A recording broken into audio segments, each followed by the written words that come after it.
우리 한 목소리로 합독하겠습니다. 시작. 그들이 다 성령의 충만함을 받고 성령이 말하게 하심을 따라 다른 언어들로 말하기를 시작하니라. 그때 경건한 유대인들이 천하 각국으로부터 와서 예루살렘에 머물러 있더니 이 소리가 나매 큰 무리가 모여 각각 자기의 방언으로 제자들이 말하는 것을 듣고 소동하여 다 놀라 신기하게 여겨 이르되 보라, 이 말하는 사람들이 다 갈릴리 사람이 아니냐. 우리가 우리 각 사람이 난 곳 방언으로 듣게 되는 것이 어찌 됨이냐. 아멘. 함께 기도하시고 하나님 말씀 열겠습니다. 하나님 아버지 감사합니다. 우리의 왕이시요 신랑 되신 주님을 우리가 사랑하고 사모합니다. 한결같은 주님의 은혜를 사모하오니 이 시간 우리를 통치하시고 가르쳐 주시옵소서. 예수님의 이름으로 기도드렸습니다. 아멘. 오늘 사도행전 8번째 시간 언어를 넘어라는 제목으로 우리 하나님 말씀 함께 나누도록 하겠습니다. 사람은 그릇과도 같아서 그 안에 무엇을 담느냐가 그 사람이 어떤 사람이 되는가, 어떤 사람인가 하는 것을 결정합니다. 육체가 아무리 건강하고 또렷해도 또 세상의 영으로 가득 차 있으면 그 사람은 결국 세상 사람입니다.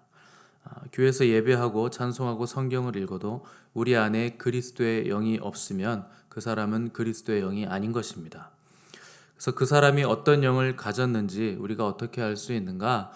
그 사람의 언어를 들어보면 우리가 잘 알 수 있습니다. 무의식 중에 내뱉는 언어가요, 그 사람이 어떤 사람인가, 그 사람이 어떤 영을 가지고 있는가, 안에 무엇을 담고 있는가 하는 것을 잘 보여줍니다. 어떤 사람은 만나기만 하면 골프 얘기하시는 분이 있습니다. 어떤 분은 만나기만 하면, 특히 청년들은 게임 얘기하는 분이 있고, 술 얘기만 하는 사람이 있고, 도박 얘기하는 사람이 있습니다. 그것이 그 사람이 담고 있는 영입니다. 술의 영을 가지고 있으면 술 얘기를 하는 것이고, 도박의 영을 가지고 있으면 도박 얘기를 주로 하는 겁니다. 그리스도의 영을 가지고 있으면 하나님 얘기를 주로 하는 겁니다. 그래서 그 사람이 어떤 말을 하는가, 그 사람이 어떤 단어를 내뱉는가 하는 것이 그 사람이 어떤 사람이고 어떤 영을 담고 있는가를 잘 보여줍니다. 흔히 생각을 하고 우리가 말해야 될 것처럼 생각이 되고, 너 생각 좀 하고 말해, 우리가 이렇게 말하는데 그렇지 않습니다. 말은요, 무의식입니다. 생각하고 말할 수 있는 게 아닙니다. 그래서 여러분, 제가 이 앞에 섰을 때 목사가 설교할 땐 그럴듯하잖아요. 설교는요, 무의식의 영역이 아니고 의식의 영역입니다. 그래서 그럴듯하게 들리는 겁니다. 제가 어떤 사람인가 하는 것을 여러분은 제 설교를 듣고서는 절대 알 수 없습니다. 이거는 제가 의식적으로 원고를 써서 말하는 것이기 때문입니다. 제가 어떤 사람인지 여러분이 아시려면 저와 약속을 잡으시고 편안한 분위기에서 커피 마시면서 말을 들어보시면 제가 무의식적으로 툭툭 내뱉는 그 편안한 분위기에서 쏟아내는 말들이 바로 접니다. 그게 저의 실체입니다. 그런 분위기에서 대화를 해보면 그 사람 안에 어떤 영이 있는가, 이 사람이 세상의 영으로 충만한가, 그리스도의 영으로 충만한가 하는 것을 여러분들이 잘 알 수 있습니다. 이 그리스도의 영과 세상의 영의 관계를 바울은 육신의 소욕과 성령의 소욕이라 이렇게 표현을 했습니다. 이게 마치 시소 같은 것입니다. 육신의 소욕이 올라오면 성령의 소욕은 곤두박질 치는 겁니다. 그러나 성령의 소욕이 올라오면 육신의 소욕이 내려가는 것입니다. 육신의 소욕은 성령을 거스르고 성령의 소욕은 육신을 거스르기 때문에 이 둘이 서로 대적하고, 이 둘이 대적하는 이유는 서로 간에 원하는 것을 하지 못하도록 막으려는 것입니다. 육은 어떻게든 우리를 세상으로 끌고 가려고 하고, 성령은 어떻게든 우리를 하나님 앞으로 데려가려고 하기 때문에 이 둘이 원수지간이 돼서 서로 싸우고 있는 것입니다. 우리가 성령의 지배를 받는다 하는 것은 성령님이 생각하신 대로 우리도 생각을 하고, 성령님이 말씀하신 대로 우리도 말을 하고, 성령님이 이끄시는 대로 우리도 움직이는 것입니다. 그것을 성령이 충만하다 이렇게 부르는 것입니다. 그래서 바울은 이 성령의 충만함으로 사는 삶에 대해서 나는 그리스도와 함께 십자가에 못 박혀 죽었다. 이제는 내가 사는 것이 아니라 내 안에 그리스도께서 사시는 것이라 이렇게 표현을 한 것입니다.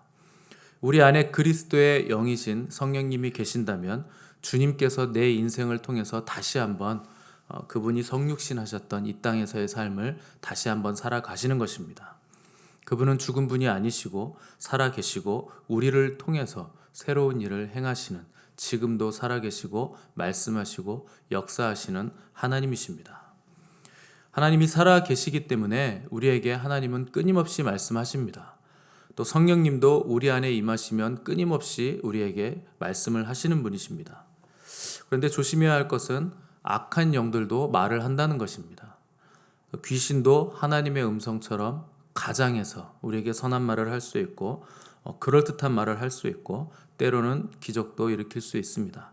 그러나 결국 자신의 정체를 드러내는데 결국에 상대를 판단하는 말을 하게 하고 판단하는 생각을 주고 또 이 사람 저 사람과 수군거리게 하고 정죄하고 밀어내고 단죄하는 말을 또 단죄하는 생각을 우리 안에 일으키게 됩니다. 이단이라 하는 것은 끝이 다르다는 뜻입니다. 그러니까 비슷하지만 결국 마지막에 가서 어떤 열매가 맺히는가 하는 것을 보면 그 영이 나에게 속삭이는 그것이 어떤 영인가 하는 것을 우리가 분별할 수 있게 되는 것입니다. 그것이 영을 분별하는 것입니다. 예수님이 이 땅에 계실 때 아들이 아버지의 하시는 일을 보지 않고는 아무것도 스스로 할 수 없다, 이렇게 말씀하실 정도로 아버지께서 행하시는 그것을 아들도 행한다, 이렇게 말씀하시면서 몸소 성령 충만한 삶이란 어떤 것인가 하는 것을 보여주셨습니다. 주님께서 우리에게 보여주신 것이 원리이고 기준입니다. 성령님이 하라 하시는 그 일을 하고 성령님이 움직이시는 곳으로 움직이는 것입니다. 그것이 성령 충만한 삶입니다. 성령님이 말씀하심을 따라 우리 입술의 열매가 맺혀지는 것입니다. 이 제자들이 오순절에 임하신 성령님이 말하게 하심을 따라 각각 다른 방언으로 말하기를 시작을 했습니다. 120명이 갑자기 여러 가지 말로 방언을 하기 시작했으니까 아마 모두가 깜짝 놀랐을 겁니다. 거기다 급하고 강한 바람이 불고 또 각자 머리 위로 성령의 불이 임하고 아주 뜨거운 기도가 입술에서 터지는데 자기 스스로 내 혀를 제어할 수 없는 상황이 갑자기 생겨났으니까 본인들도 모두 다 깜짝 놀라고 또 서로 간에 보면서도 아마 굉장히 혼란스러웠을 겁니다. 그리고 이들이 하는 이 방언 기도의 소리가 얼마나 컸던지 큰 무리가 이 사람들의 소리를 듣고 그 장소로 몰려들었습니다. 다락방이니까 우리나라 다락방 생각하시면 안 되고 이 이스라엘의 다락방은요, 이렇게 그냥 오픈되어 있는 그냥 옥상 같은 공간입니다. 지붕만 대충 돼 있고 옆은 다 뚫려 있는 곳입니다. 그러니까 그 사람들이 소리를 다 듣고 몰려들었는데 가서 들어보니 자기들이 살고 있는 지역의 말로 이 사람들이 하나님이 하시는 큰 일들을 기도하고 있더라 하는 것입니다. 그러니까 몰려든 사람들도 깜짝 놀랐고 방언 기도가 갑자기 임하고 혀가 제어가 안 되는 사람들, 제자들도 다 깜짝 놀라서 굉장히 충격적인 일이 벌어진 것입니다. 오늘 본문 6절, 7절 보시면 이 사람들이 소동하고 놀랐다 이렇게 표현을 했습니다. 그러니까 한마디로 다들 충격을 받은 것입니다. 성령님이 임하시면 사람들은 충격을 받습니다. 그리고 충격을 받으셔야 됩니다. 그냥 성령님이 강력하게 임했는데 성령이 오셨구나, 이렇게 잠잠히 넘어가면 안 됩니다. 우리에게 성령님은 너무나도 충격적이고 새로운 일을, 놀라운 일을 행하시는 그런 일을 역사하시는 분이시기 때문입니다. 강력한 역사가 일어나기 때문에 성령이 임한 당사자도 또 옆에 있는 사람도 충격을 받는 것입니다. 이 사도행전의 교회, 초대 교회는요, 시작부터 사람들에게 거룩한 충격을 준 교회였습니다. 그 시작이 그러했습니다. 왜 이들이 사람들에게 충격을 주고 자기들도 충격을 받았는가? 그들에게 은과 금은 없었지만 그들이 가지고 있는 것, 능력의 이름 예수 그리스도, 이 생명의 이름 예수 그리스도, 또 치유의 이름 이 예수 그리스도, 그 이름의 능력으로 뭇 사람들에게 변화를 주고 거룩한 충격을 주고 사람들의 삶을 완전히 바꿔버렸기 때문에 충격을 준 것입니다. 오늘날의 교회는요, 은과 금은 많아졌는데 이 나사렛 예수 그리스도, 능력의 이름, 치유의 이름이 사라졌습니다. 교세는 커졌고 건물도 커졌고 제도도 커졌고 꽤나 유명하다는 사람들이 크리스찬이라고 알려지고 있는데 오히려 교회의 영향력은 현저하게 감소했습니다. 역사 이래로 기독교에 대한 신뢰도가 이 정도까지 바닥으로 떨어진 적이 없을 정도로 이 교회의 윤리성과 도덕성, 가장 기초가 되는 윤리와 도덕마저도 바닥을 치고 있다는 것이 이 시대 우리 교회의 비극입니다. 왜 이런 상황이 되었는가? 겉으로 보이는 형식은 있는데 안에 담고 있는 내용이 없기 때문에 그렇습니다. 여기서 내용이란 예수 그리스도의 이름, 성령의 충만함, 이런 것들이 우리에게 없는 것입니다. 경건의 모양은 가지고 있는데 경건의 능력은 없는 것입니다. 예배가 있고 찬양도 있고 기도도 있는데 성령님의 능력은 우리 안에서 찾아볼 수 없기 때문에 우리가 거룩한 충격을 사람들에게 줄 수 없는 것입니다. 사람들이 교회만 왔다 갔다 했기 때문에 아무런 영향력을 주지 못하는 것입니다. 우리가 회복해야 될 것은 예수 그리스도의 그 이름의 능력, 성령님의 능력을 우리가 다시 찾고 회복해야만 됩니다. 2000년 전에 로마 제국의 길을 타고 전 세계를 다니면서 세계에 충격을 주고 복음으로 전 세계를 뒤집어 놓았던 성령님의 역사가 오늘날 우리 교회를 통해서 다시 한번 우리에게 일어나야 하는 것입니다. 과연 누가 그런 일을 할 수 있는가? 누가 우리 세원이학교에 이 성령의 또 부흥의 불꽃을 일으킬 수 있겠는가? 성령 받은 사람만이 그 일을 할 수 있습니다. 우리의 힘도 아니고 우리의 능도 아니고 오직 성령을 받는 사람만, 성령의 충만함을 입은 사람만 그 일을 시작할 수 있습니다. 그러면 과연 누가 성령을 받는가? 예루살렘을 떠나지 않고 약속하신 성령을 기다리고 사모하는 자들이 받는 것입니다. 남녀노소, 빈부 귀천에 상관없이 기다리고 사모하는 자들은 누구나 성령의 충만함을 받을 수 있습니다. 그런데 오순절에 정식으로 임하신 이 성령님께서 이 제자들에게 각종 방언을 말하게 하셨던 이유는 과연 무엇일까요?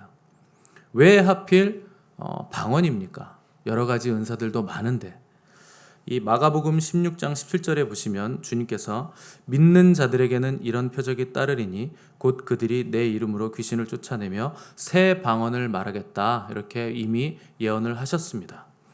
이 120명의 제자들 중에 아무도 외국어 교육을 받은 사람은 없었습니다. 그러나 성령께서 그들의 생각과 입술을 주관하시자 이들이 유창하게 다른 나라의 말로 방언을 말하기 시작했습니다. 왜 하필 언어인가? 이것은 매우 상징적인 사건이라고 볼 수 있습니다.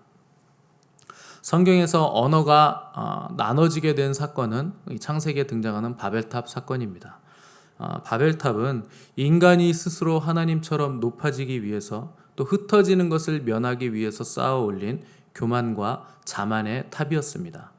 그때 하나님이 하나였던 언어를 혼잡케 하심으로써 이 사람들을 모두 다 전 세계로 흩어버리셨습니다. 이때부터 사람들은요, 언어의 장벽에 막혀서 원활한 커뮤니케이션을 할 수 없게 됐습니다. 그러나 성령 강림 사건으로 인해서 이때 내려졌던 바벨탑의 저주가 끝났음을 상징적으로 하나님께서 알려주신 것입니다. 왜 이 저주가 끝났는가? 예수 그리스도의 보혈의 은혜와 이 성령의 능력으로 모든 저주가 끝났음을 알려주시는 것입니다. 이제 막혀있던 언어의 장벽이 하늘의 능력으로 뚫렸음을 상징적으로 우리에게 보여주신 것입니다. 바벨탑은 인간이 스스로를 높이는 사건이었지만 오순절 성령 강림 사건은 사람이 하나님의 크신 일을 높이고 선포하게 된 사건이었습니다. 바벨탑은 저주였지만 이 오순절은 축복의 날이었습니다. 모든 막힌 담이 허물어지는, 그리고 새롭게 시작되는 이 성령의 능력 시대가 열렸음을, 또 모든 민족이 이제 복음으로 하나 될 수 있고 막힌 담이 허물어지고 갈라진 틈이 메워지는 축복의 시대가 우리에게 도래했음을 알려주시는 시간, 그 사건이 바로 성령 강림 사건이었습니다. 이것이 바로 성령 받은 사람들의 능력이고 성령 받은 사람들의 특징입니다. 성령 받은 사람들은 막힌 담을 허무는 사람들이고 갈라진 틈을 메꾸는 자들입니다. 무너진 곳을 바로 세우는 사람들이 바로 성령 충만한 사람들입니다. 성령의 열매는 사랑과 희락과 화평과 인내와 자비와 양선과 충성과 온유와 절제라고 했습니다.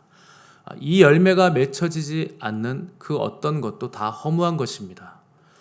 은사는 많고 방언은 센데 성령의 열매가 없다. 삶 속에서 나타나는 사랑도 없고 절제도 없고 자비도 없고 아무런 성령의 열매가 나타나지 않는다. 그런 것이 바로 잎만 무성한 무화과 나무가 되는 것입니다. 주님은 그 나무를 저주하시고 다시는 네가 열매를 맺지 못할 것이다. 이렇게 저주하셨고 실제로 그 무화과 나무는 말라버렸습니다. 우리에게 열매가 없다면 우리는 잎만 무성한 무화과 나무와 같은 것입니다. 이 열매는 반드시 우리의 삶 속에서 우리 인생 전체에서 풍성하게 맺어가야 하는 열매들입니다. 사자는 조용히 가만히 있어도 무섭습니다. 그런데 토끼가 인상 쓰고 소리친다 그래서 아무도 무서워하지 않는 법입니다. 표정이 중요한 것이 아니라 능력이 중요한 것입니다. 우리가 아무리 악을 쓰고 소리친다고 해도 아무런 능력이 없습니다. 그것은 허무한 것입니다. 진짜 능력은 삶에서 나타나는 것입니다. 그리고 기독교의 가장 큰 능력은 죽는 능력입니다. 그래서 예수님께서 친히 십자가에서 죽으신 것입니다. 우리가 죽지 않으면 우리의 인생에서 아무런 열매도 아무런 능력도 나타나지 않는 것입니다. 성령 충만한 인생은 강력합니다. 굳이 티낼 필요 없고 소리 지를 필요도 없고 인상 쓰고 있을 필요도 없습니다. 가만히 있어도 빛이 나는 사람이 성령 충만한 사람입니다. 사람의 능력은 한계에 부딪히지만 성령의 능력은 무한하시고 끝이 없으십니다. 힘도 아니고 능도 아니고 오직 성령으로만 된다는 것을 기억하시고 오늘 나 스스로 높였던 바벨탑을 다 무너뜨리시기 바랍니다. 오직 성령의 충만함을 받으시는 저와 여러분 되시기를 간절히 바랍니다. 기도하겠습니다.